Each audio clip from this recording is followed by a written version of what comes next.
morning. It's early. Well, not super duper early, but early enough.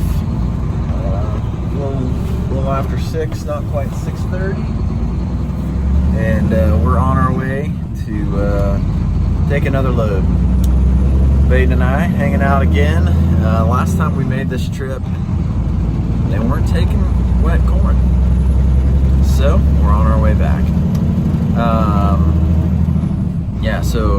The other day when we came up here, we basically have a contract. We've contracted our grain to this particular grain elevator, and we contracted 10,000 bushels. So the semi that I'm driving will hold 1,100 bushels. So the other semi will hold around 800, and so Daryl's in the other semi. He left already this morning. I think he left around 6, and so we're trying to fulfill our 10,000 contract. So we're on our way. It's dark. The place doesn't open until 8. But the last couple times we've been there, yesterday my wife and I was there, and you may or may not have seen the video of her being bored and sweeping out the cab of the semi while we were waiting.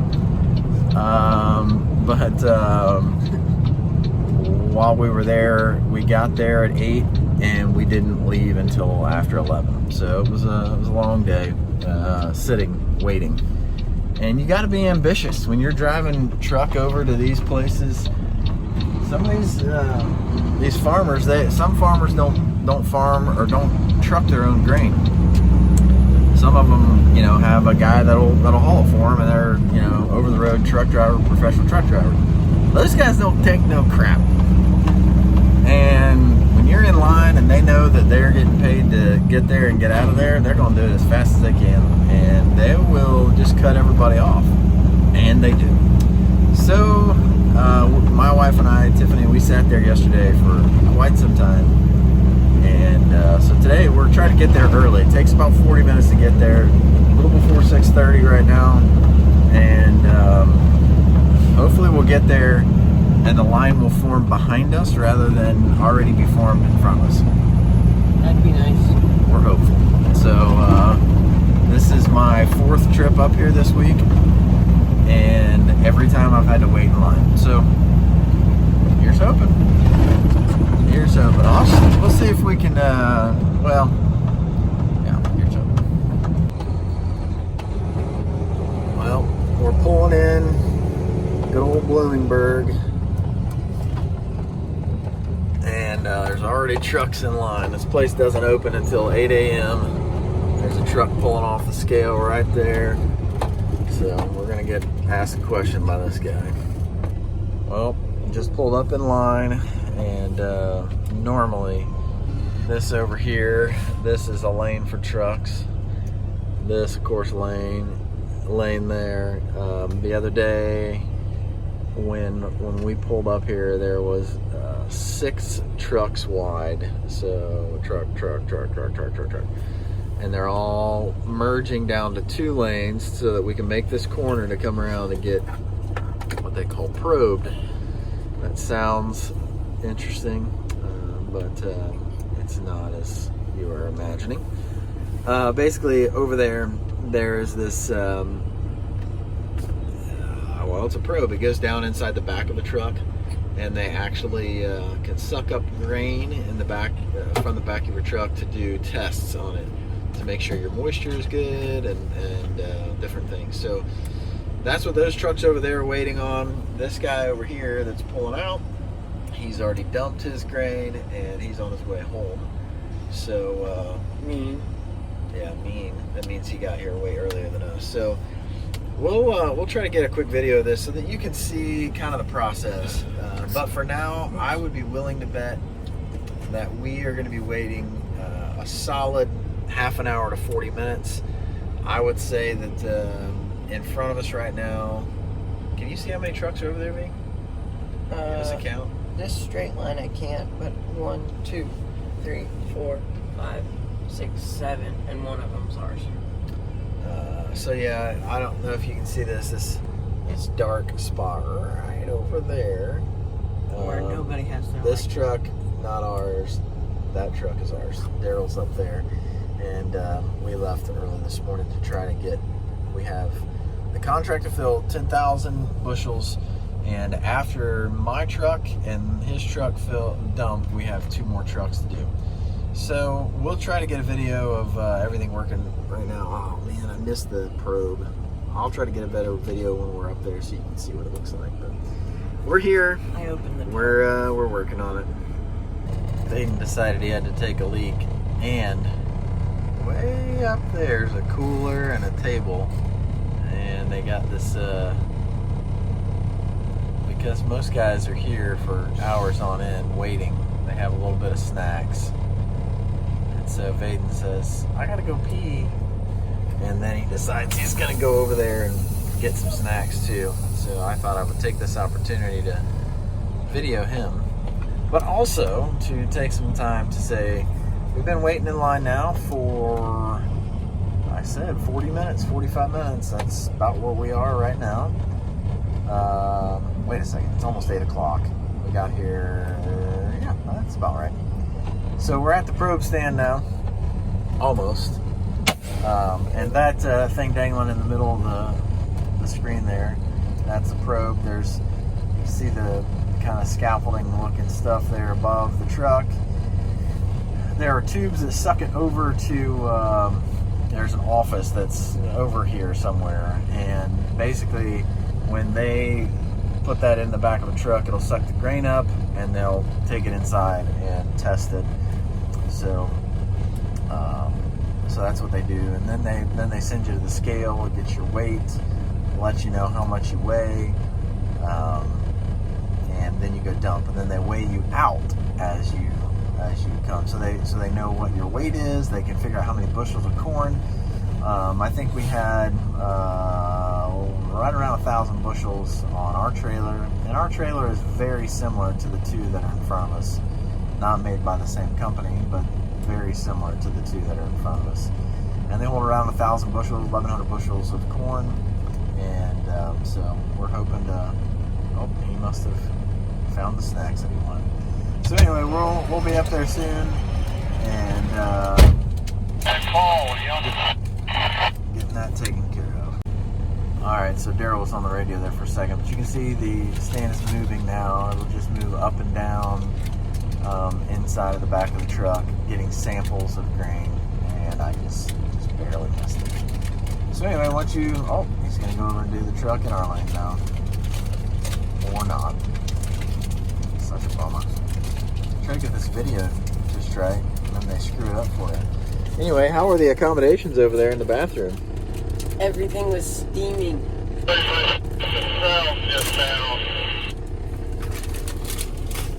Hold on. Okay, so we moved up a spot. There you can see the probe working for up close and personal.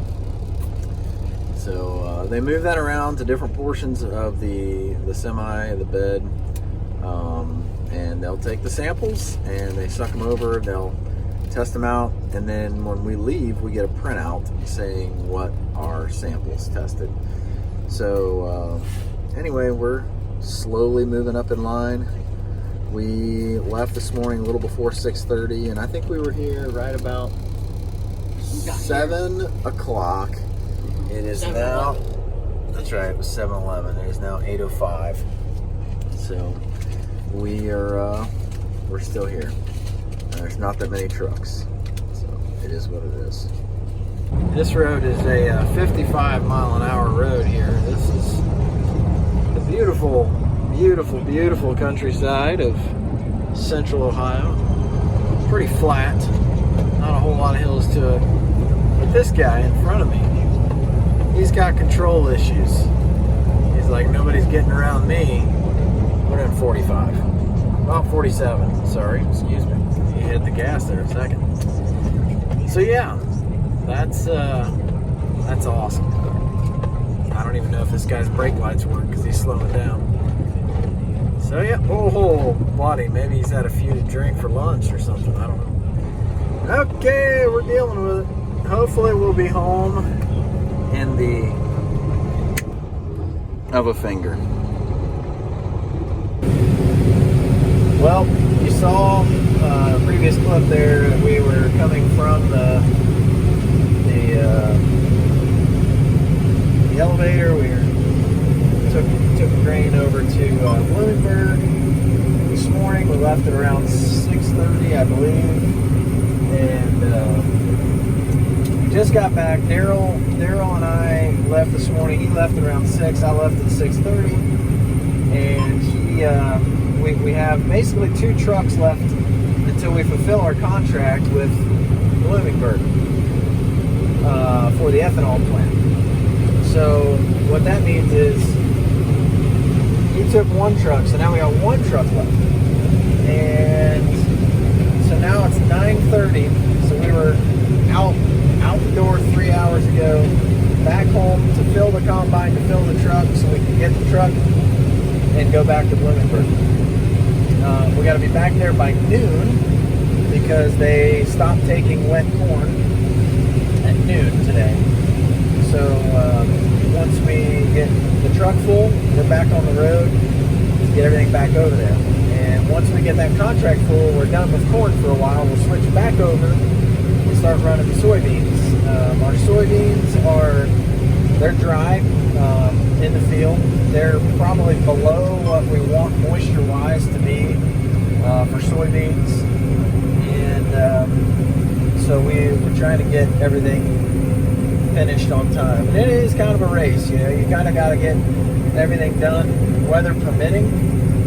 You got to get all the equipment, you know, together and everything. So we're trying to get things done, and all of this, remember, if you're just catching this video and you haven't seen the process of being where we are, all of this is a learning curve for me.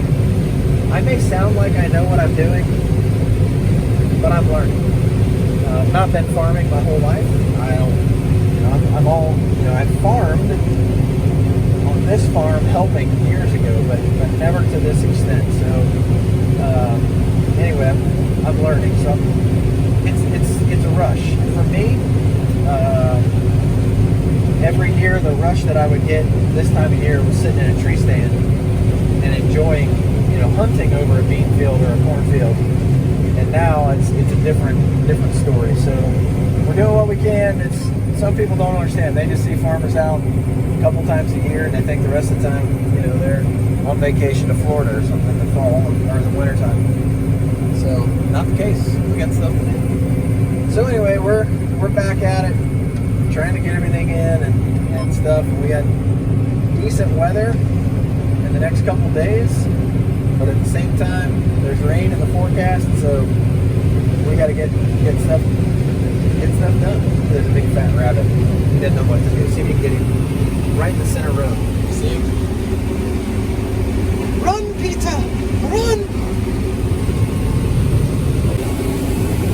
Well, here's a first. I'm combining. I've done this many times, but I've never done this at the same time. Over there's Baden in the tractor. He's doing his thing. We're doing our thing. We're getting it done at the same time. This is fun. This is what people call dumping on the go. I really wish I could do this in other situations in life, but unfortunately I can't. This is a little stressful because if something major happens, it's my fault. If I spill anything, it's my fault. So we're doing it.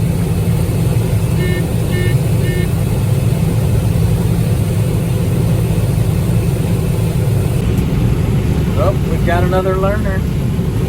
Around here, you've got to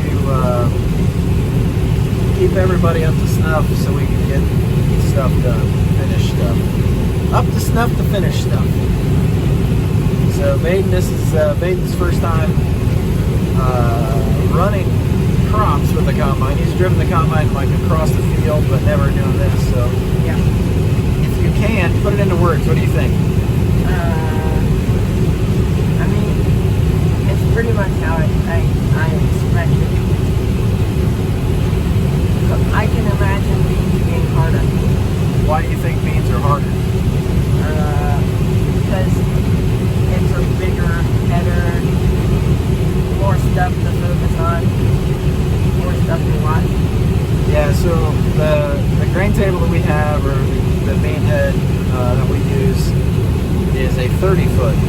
head, and they make them 35. I believe even a 40.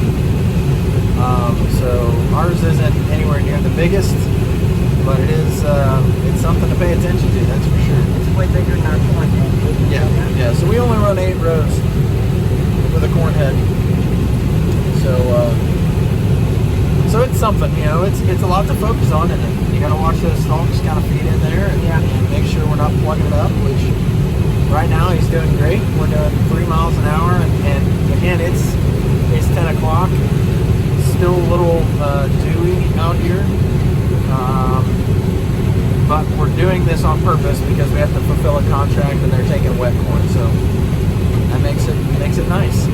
So I believe Tiffany and Truett are probably still asleep. Tiffany said she wanted to sleep as much as possible today. And being the good husband that I am, knowing what makes a wife happy is when people listen to her. So you should take note of that, son. Listen to your mother. It makes her happy. So we're letting her sleep today, and we're getting stuff done. So yep, I'm glad that you're learning how to do this. There's many more hours of opportunity to continue to learn how to do it. That's for sure. Anyway, good job. You're doing great.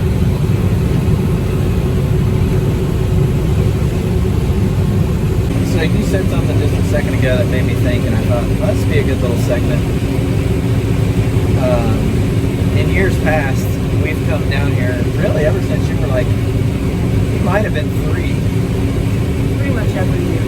And I remember I was driving the combine, and Vaden was so small that we would sit him right here on the center of this. Looks like I'm touching his crotch, but I promise I'm not. Right on the bottom part of the steering wheel, and his butt would be there, and his head would be up here, and then I could drive him in the combine. And he said just a minute ago, he says, ever since I was a little kid and came here, helping and watching and stuff like that. What'd you say? I never thought that I would be able to driving this, running it, not even driving it across the farm lot. So, how does it make you feel? Like, what's going through your mind? Like, not just about running the equipment, but being here. I like it. That's it. It was different at first, but after getting here, it felt like every other day was normal. So,